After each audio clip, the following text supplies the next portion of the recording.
Spotter নিউজে আপনাদের স্বাগত। এই মুহূর্তে জোর কদমে চলছে মোহনবাগানের সুপার কাপের প্রস্তুতি। মোহনবাগান এই ম্যাচে তরুণ ব্রিগেড খেলাচ্ছে। যে ছজন বিদেশিকে আমরা ইন্ডিয়ান সুপার লিগে নিয়মিত খেলতে দেখেছিলাম তাদের কাউকে খেলাচ্ছে না, যেটা আমরা প্রথমেই ব্রেক করেছিলাম। নুনো রেইস রয়েছেন বিদেশিদের মধ্যে। জোর কদমে প্র্যাকটিস চলছে। বাস্তব রায় প্রথম 2-3 দিন করিয়েছিলেন, তারপর ডেগি কার্ডোজো যোগ দিয়েছেন। এখানে মনে রাখতে হবে বাস্তব রায় ছিলেন সিনিয়র দলের ইন্ডিয়ান অ্যাসিস্ট্যান্ট কোচ সারা মরশুম। তিনি যে দলের সঙ্গে ছিলেন সেটা বোঝা যায়নি। বাস্তব যে রয়েছেন মোহনবাগান এসজিতে সেটা বোঝা যাচ্ছে সুপার কাপের প্রস্তুতিতে। কিন্তু মোহনবাগান টিম ম্যানেজমেন্ট ডেগি কার্ডোজোকেও যোগ করেছেন। ডেগি অনেক ডাকাবুকো কোচ, বাস্তব বটুই সব টাইপের কোচ। অতীতে কিন্তু তার কোচিংয়ে মোহনবাগান কলকাতা প্রিমিয়ার লিগে মোটে ভালো খেলতে পারেনি। ডেগি এবার দলকে 2টো ট্রফি দিয়েছেন। উত্তরপ্রদেশে চিফ মিনিস্টার কাপ ইস্ট বেঙ্গলকে হারিয়ে, এরপর তিনি দিয়েছেন রিলায়েন্স ফাউন্ডেশন লিগ। তাই ডেগির ওপরই নির্ভর করছে। আর ডেগি এসেই যেটা করেছেন সেটা হলো দলের কম্বিনেশন প্র্যাকটিসের ওপর জোর দিয়েছেন।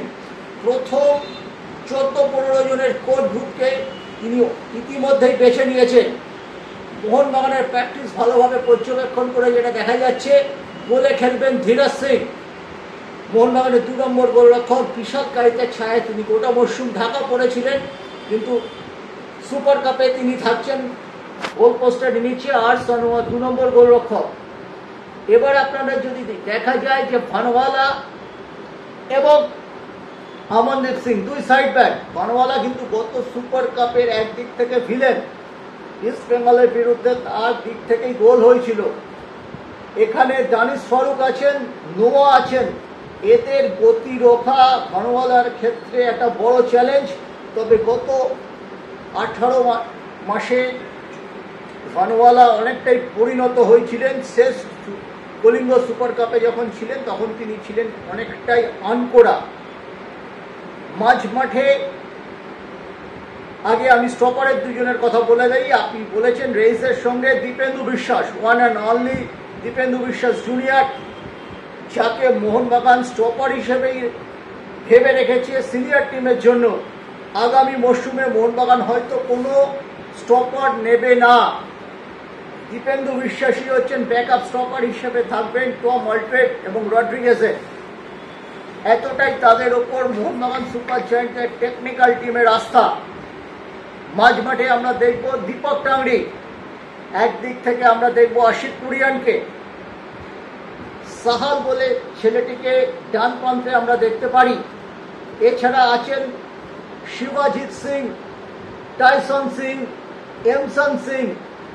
এর পাশে আমরা স্ট্রাইকারে সুহেল ভাট এবং সাহাল এবং সুহেল, এই এসএস জুটিকে দেখব সুপার কাপে কেরলের বিরুদ্ধে।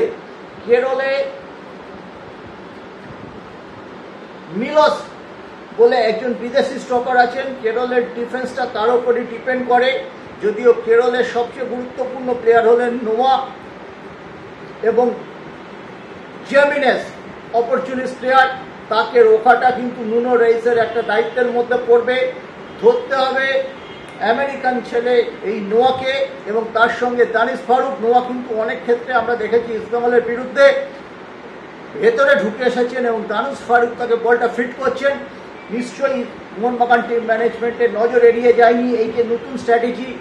ডেভিড কোচ হয়ে আসার পরে কেরলের যে কোচ তিনি কিন্তু দলে অনেক কিছু পরিবর্তন করেছেন। আইএসএলের সঙ্গে সুপার কাপে দলের কিন্তু বেশ কিছু পরিবর্তন হয়েছে।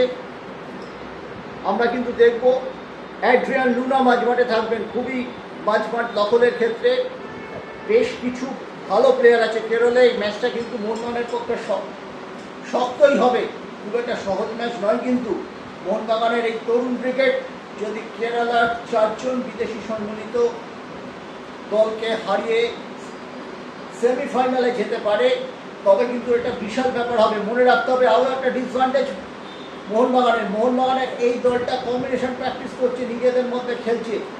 কিন্তু এই দলটি কোনো প্রতিদ্বন্দ্বিতামূলক ম্যাচ খেলেনি। সেখানে কেরল কিন্তু একটি প্রতিদ্বন্দ্বিতামূলক ম্যাচ খেলেছে। মোহনবাগান যদি চার্চিলের বিরুদ্ধে খেলতো, চার্চিল যদি নামটা না তুলে নিত বা অল ইন্ডিয়া ফুটবল ফেডারেশন যদি চার্চিলকে আই লিগ চ্যাম্পিয়ন হিসেবে ঘোষণা করতে দেরি না করে একটু আগে করতো, তবে হয়তো মোহনবাগান একটা ম্যাচ খেলার সুযোগ পেত। যাই হোক, মোহনবাগানের এই তরুণ ব্রিগেডের কিন্তু একটা আক্ষেপ রয়েছে যে তারা ডার্বিতে খেলতে পারছে না সুপার কাপে। যারা ভেবেছিলেন যে কেরলকে হারিয়ে ইস্ট বেঙ্গল অটোমেটিক উঠে যাবে কোয়ার্টার ফাইনালে, এখন সেটা হয়নি। সেই আক্ষেপ কিন্তু সোমবারে শরীরের ভাষায় আমাদের প্রতিবেদনের চোখে পড়েছে। যারা যেসব উপস্থিত ছিলেন সংবাদ মাধ্যমের প্রতিনিধিরা, তারাও কিন্তু তাদের সাথেও মাঠে ঢোকা এবং বেরোনোর সময় যে টুকরো টুকরো কথা হয়েছে মোহনবাগান ফুটবলারদের, সেখানে কিন্তু সেই আক্ষেপটাই ঝরে পড়েছে। যাই হোক, মোহনবাগানের এই ফার্স্ট 11 কেমন হতে চলেছে সুপার কাপে সেটা আমরা জানিয়ে রাখলাম। এটাই ছিল মোহন শিবিরের একটা আপডেট।